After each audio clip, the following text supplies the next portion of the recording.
স্বপন মিয়া দীর্ঘদিন ধরে মাদক ও সীমান্ত ঘেঁষা চোরাচালান চক্রের সঙ্গে জড়িত। আইন শৃঙ্খলা বাহিনী বারবার চেষ্টা করেও তাকে ধরতে পারছিল না। পুলিশের উপস্থিতি টের পেলেই দ্রুত গা ঢাকা দেওয়ার কারণে তাকে ধরতে ব্যর্থ হচ্ছিল আইন শৃঙ্খলা বাহিনী। স্বপনের একাধিক সোর্স থাকায় পুলিশের উপস্থিতির আগাম তথ্য পেয়ে সে পালিয়ে যেত সহজেই। অবশেষে পুলিশের জালে ধরা পড়ল এই মাদক বিক্রেতা। স্বামী স্ত্রী সেজে দুই পুলিশ সদস্য ধরেছেন তাকে।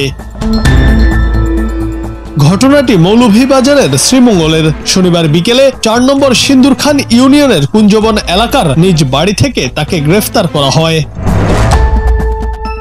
শ্রীমঙ্গল থানার ওসির দিক নির্দেশনায় এএসআই শরাফত আলী ভিন্ন ধর্মী পদ্ধতি গ্রহণ করেন। তিনি বোরকা পরে নারী চরিত্রে এবং সঙ্গীয় পুলিশ কনস্টেবল মোহাম্মদ রকুনুদ্দিন পাঞ্জাবি টুপি পরে স্বামী সেজে মোটরসাইকেলে স্বপন মিয়ার বাড়ির ভেতরে প্রবেশ করেন। ঘরে ঢোকার পর দেখা যায় স্বপন মিয়া বিছানায় শুয়ে আছে। পরিস্থিতি অনুধাবন করার আগেই পুলিশ তাকে গ্রেফতার করতে সক্ষম হয়।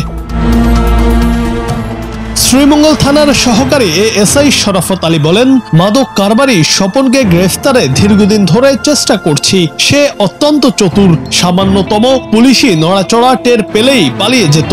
এজন্য কৌশলগত পরিবর্তন আনতে হয়েছে। অবশেষে ছদ্মবেশে অভিযান চালিয়ে সফলভাবে তাকে আটক করতে পেরেছি। শ্রীমঙ্গল থানার ওসি মোহাম্মদ আমিনুল ইসলাম বলেন, আসামি গ্রেফতারের এই সফল অভিযান প্রশংসনীয়। ওয়ারেন্ট ভুক্ত কোনো অপরাধী আইনের বাইরে থাকতে পারবে না। অপরাধীরা যতই কৌশল অবলম্বন করুক, পুলিশ প্রয়োজনীয় বুদ্ধি ও পদ্ধতি প্রয়োগ করে তাদের আইনের আওতায় আনবে। জুনায়েদ আহমেদ, বাংলা টিভি।